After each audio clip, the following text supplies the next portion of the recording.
दूसरा, हुकूमत पंजाब ने सरकारी अफसरान को डिफेंस हाउसिंग अथॉरिटी में लाहौर में लग्जरी घर देने का मंसूबा तैयार कर लिया है। लाहौर में सरकारी अफसरान के लिए डीएचए में फी कस 35 करोड़ रुपए मालियत के 127 नए लग्जरी घर तामीर किए जाएंगे। इस मंसूबे की समरी ऐवान वज़ीर आला को अरसाल कर दी गई है। यानी गरीब के लिए जब बनाएंगे आशियाना बनाएंगे और वो भी उसको पैसे लेकर उसको किस्तों में देंगे। गरीब के लिए आशियाना 3 मरले 5 मरले, और जो अफसरान हैं उनके लिए बड़े बड़े घर। एक घर की मालियत 35 करोड़ रुपए और 127 नए घर बनाए जाएंगे। वज़ीर आला को अरसाल कर दी गई समरी। जो दस्तावेजात हैं उनके मुताबिक लाहौर में अफसरान बाला के लिए नए लग्जरी घरों की तामीर में डीएचए से मदद ली जाएगी। 1400 कनाल जमीन पर 127 नए लग्जरी घर तामीर किए जाएंगे। 2 कनाल के एक घर की तामीर पर मजमूई तौर पर 35 करोड़ रुपए लागत आएगी।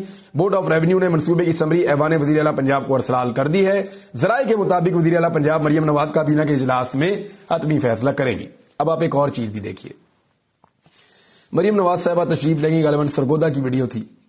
वहां जाके जनाब ये पुलिस सेंटर में गई। वहां पे पुलिस वालों ने इनको, जो लॉ एनफोर्समेंट के लोग हैं, उन्होंने इनको तस्वीरें पेश की जिसमें पोर्ट्रेट्स मरियम नवाज की अपनी बनाई हुई थी।